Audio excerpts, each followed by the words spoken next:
जय गुरुदेव। दूरदर्शी आवाज मासिक पत्रिका 1 सितंबर 2020। पारमार्थी सीख की कहानी, पेज नंबर 33। बहुत समय पहले की बात है।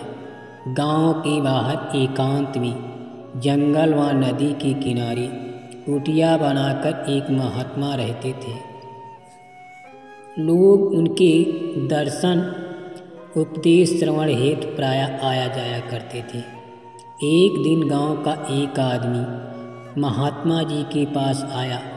बातचीत के दौरान बोला कि महाराज, मेरे परिवार में मेरे बच्चे बहुत प्यारे हैं। वे मुझे अच्छी तरह मानते हैं, हम भी उनको मानते हैं। मेरी स्त्री बड़ी पतिव्रता है, इतनी पतिभक्त है कि जब तक रात में घर पहुंचकर भोजन नहीं कर लेता वो खाना नहीं खाती। मेरा बहुत ख्याल रखती है, मुझे पति परमेश्वर की तरह मानती है। महात्मा जी उसकी बातों को सुनते रहे। वो अपनी बात पत्नी की प्रशंसा में कहता रहा। कुछ देर बाद महात्मा जी ने चुप्पी तोड़ी और बोले कि बच्चा, इस दुनिया में कोई किसी का नहीं है।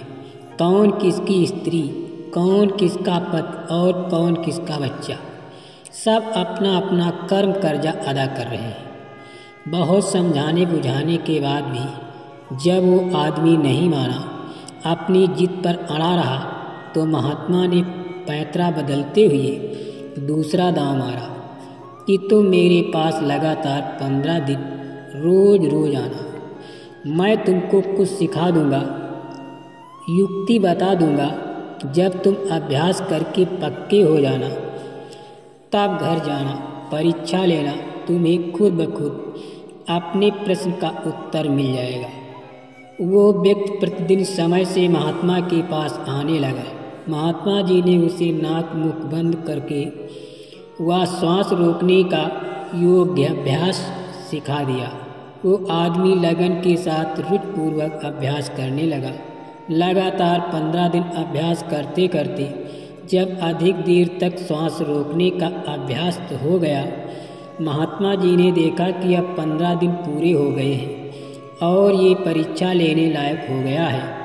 पूर्ण अस्वस्थ हो जाने के बाद 16वें दिन महात्मा जी ने उस व्यक्ति को घर जाने का आदेश दिया। महात्मा जी ने उस व्यक्ति से कहा कि देखो, 15 दिन पूरे हो गए बच्चा। आज जब घर जाना तो अपनी स्त्री यानी पत्नी से कहना और भक्ति की परीक्षा कर लेना। घर जाने के बाद आंगन में हाथ पांव लंबे फैला देना और अपने इस योग अभ्यास से श्वास रोक लेना। मरी हुई शक्ल में पड़ जाना और कान से सब कुछ सुन लोगे, तब तुम मेरी बात पर विश्वास होगा। उस आदमी ने घर जाकर वैसे ही किया जैसा कि महात्मा ने समझाया था। उसके श्वास रोक हाथ पांव फैलाकर अचेत होकर पड़ जाने से घर में हलचल मच गई।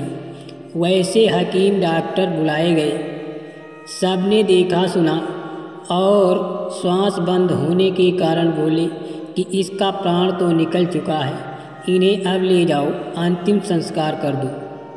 पास पड़ोस के सभी लोग इकट्ठा हुए। कफन आदि डालकर जब शरीर को दरवाजे से बाहर निकालने लगे तो हाथ पांव अकड़ गया और सीधा नहीं हुआ।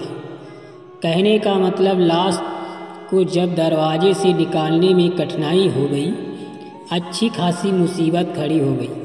तब लोगों ने सोचा कि दरवाज़ा तोड़कर दीवार तोड़ दें तो रास्ता चौड़ा हो जाएगा, लाश बाहर निकल जाएगी। ये सोचकर जैसे ही दीवार तोड़कर रास्ता बनाने के लिए आगे बढ़े, चिंगाड़ मारकर बिलखती उस व्यक्ति की पत्नी ने सिसकते हुए कहा कि अरे अरे, ये क्या कर रहे हो? मेरा दरवाज़ा, मेरा घर टूट जाएगा, बिगड़ जाएगा, ऐसा मत कीजिए। तब लोगों ने उनसे पूछा कि इसे बाहर कैसा निकाला जाए। तब उस औरत ने कहा कि ठहरो, मैं अभी बताती हूँ।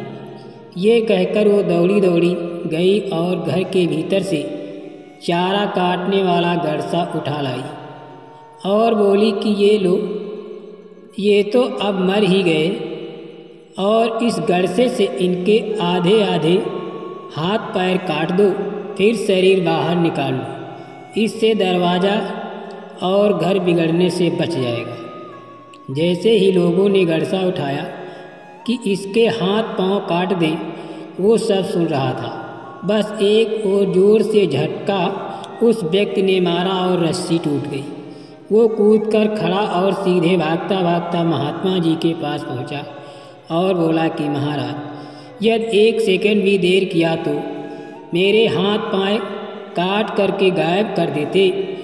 आपकी बात बिल्कुल सच निकली। अब मैं समझ लिया कि वास्तव में ये दुनिया किसी की नहीं है। मैं तो ये समझता था कि ये सभी मेरे बच्चे हैं, ये मेरी पत्नी है, ये हमारे माता पिता हैं, लेकिन इस दुनिया में कोई किसी का नहीं है। सब अपने मतलब के साथी हैं। ये कहानी सुनाते हुए परम पूज्य स्वामी जी महाराज ने कहा कि ये दुनिया की हकीकत है, यहाँ कोई किसी का नहीं है, सब स्वार्थ के साथी हैं।